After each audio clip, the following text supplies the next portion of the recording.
उत्पादक संतुलन। उत्पादक संतुलन एक उत्पादक संतुलन में कब होता है, अर्थात उत्पादक संतुलन से क्या अभिप्राय है, क्या मतलब है। उत्पादक संतुलन का अर्थ है कि जब उत्पादक को अधिक से अधिक लाभ प्राप्त होता है तो उत्पादक संतुलन है। लाभ अधिकतमीकरण से, उत्पादक संतुलन का अभिप्राय है लाभ अधिकतमीकरण से, लाभ अधिकतमीकरण से।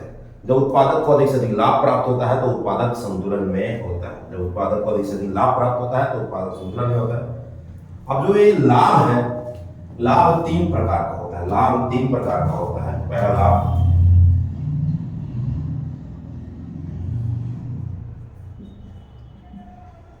सामान्य लाभ। सामान्य लाभ वह स्थिति होती है जहां पर टी आर बराबर में टी सी होता है। जहां टी आर बराबर टी सी होता है उसमें कि जब कुल संप्राप्ति जो है कुल लागत के बराबर है। कल्पना कीजिए आपने मार्कर को उत्पादन करने में 10 रुपए लगाए और 10 रुपए में ही वस्तु को आपने इस मार्कर को क्या कर दिया, बेच दिया, तो सामान्य लाभ की स्थिति होती है। तो सामान्य लाभ जब लागत पर ही वस्तु को क्या कर दिया जाए, बेच दिया जाए, तो सामान्य लाभ की स्थिति होती है। दूसरा लाभ उपसामान्य लाभ। उपसामान्य लाभ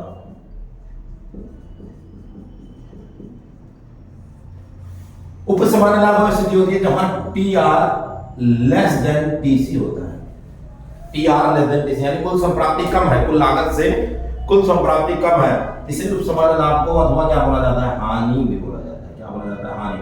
इसका मतलब है 10 रुपए की लागत लगा करके वस्तु को 8 रुपए में क्या कर दिया गया, बेच दिया गया। 10 रुपए की लागत लगा करके वस्तु को 8 रुपए में बेच दिया गया। ये उपसामान्य लाभ अर्थात ये क्या है, हानि है। तीसरा असामान्य लाभ।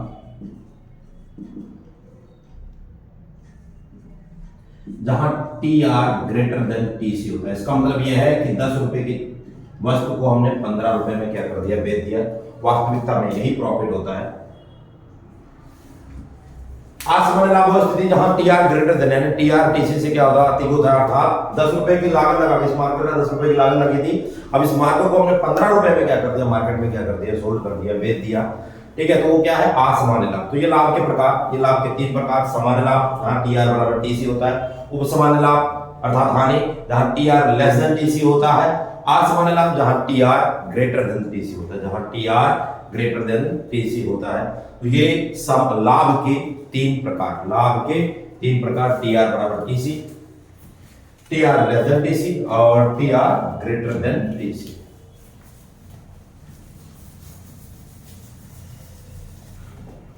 अगला टॉपिक है एम आर और एमसी के द्वारा उत्पादक संतुलन। एम आर तथा एमसी के द्वारा उत्पादक संतुलन। एम आर और एमसी के द्वारा उत्पादक संतुलन में कब होता है, एम आर तथा एमसी के द्वारा उत्पादक संतुलन। एम आर और एमसी के द्वारा उत्पादक संतुलन की दो शर्तें हैं। पहली शर्त है एम आर एमसी की क्या होना चाहिए, बराबर होना चाहिए। पहली शर्त है एम आर एमसी के बराबर होना चाहिए। दूसरी शर्त MC intercept to MR from downward. MC MR को नीचे से काटे, MC MR को नीचे से काटे, या फिर MC बढ़ता हो अथवा MC बढ़ता हुआ अथवा MC बढ़ता हुआ हो।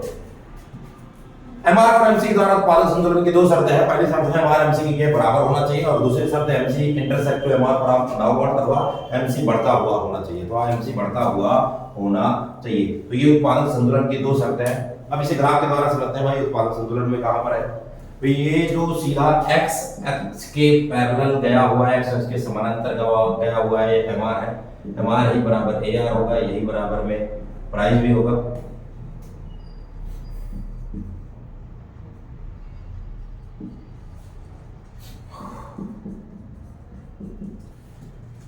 और जो U आकार का गया हुआ है ये क्या है, MC। उत्पादक संतुलन की दो शर्त। पहली शर्त क्या है, MR बराबर में MC होना चाहिए। पहली शर्त है MR बराबर में MC होना चाहिए। दूसरी शर्त MC MR को फ्रॉम डाउनवर्ड से क्या करें, काटे। तो आते हैं क्यों बिंदु पर देखते हैं। ये MC ऐसे आया, ऊपर से नीचे की तरफ क्या हुआ, आया। क्यों बिंदु पर MC MR के बराबर हो रहा है, यानी उत्पादक संतुलन की पहली शर्त क्या हो रही है, पूरी हो रही है। दूसरी शर्त देखते हैं, एमसीएमआर को क्या करे, ऊपर से काटे, सॉरी एमसीएमआर को क्या करे, नीचे से काटे या फिर एमसी बढ़ता हुआ हो। लेकिन यहाँ पर एमसी क्या हो रहा है, घट रहा है, या फिर एमसीएमआर को ऊपर से क्या कर रहा है, काट रहा है। यानी उत्पादक संतुलन की दोनों शर्तें पूरी नहीं हो रही है। एक शर्त तो पूरी हो रही है, हमारा एमसी की क्या है, बराबर है, परंतु दूसरी शर्त पूरी नहीं हो रही है। क्यों नहीं पूरी? क्योंकि एमसी क्या हो रहा है, घटता हुआ, सॉरी हाँ घटता हुआ है। तो यहाँ पर क्या बिंदु पर उत्पादक संतुलन में नहीं है। अगला पॉइंट आता है Q1 पर देखते हैं, एमसीएमआर के क्या है, बराबर है, एमसीएमआर के क्या है, बराबर है, यानी उत्पादक संतुलन की पहली शर्त पूरी। दूसरी शर्त क्या है, MC intersect to MR from downward, यानी एमसीएमआर को कहां से काटे, नीचे से काटे। तो यहाँ पर एमसीएमआर को नीचे से क्या कर रहा है, काट रहा है। यानी उत्पादक संतुलन की दोनों शर्तें Q1 पर क्या हो रही है, पूरी हो रही है। Q1 बिंदु पर उत्पादक संतुलन में है। क्यों संतुलन में है? क्योंकि एमआर एमसी के बराबर भी है और एमसी एमआर को नीचे से क्या कर रहा है, काट रहा है।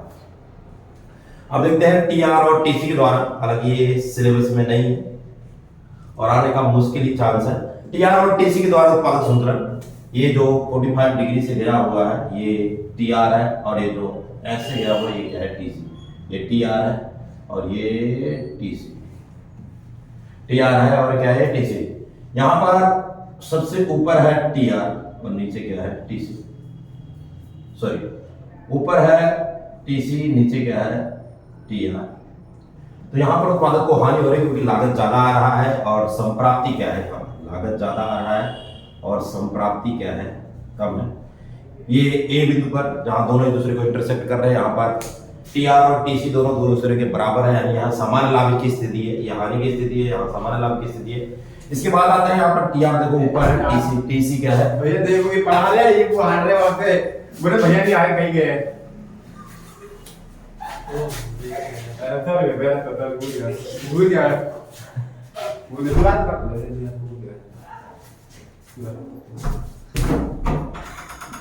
आ तो हो गया, मतलब इन्होंने कहा मैं थे भैया गए 9 बजे आ जाते हैं, हाथ में फिर ऐसे करते भैया आज आपने अगला कर, लाइव लास्ट कर।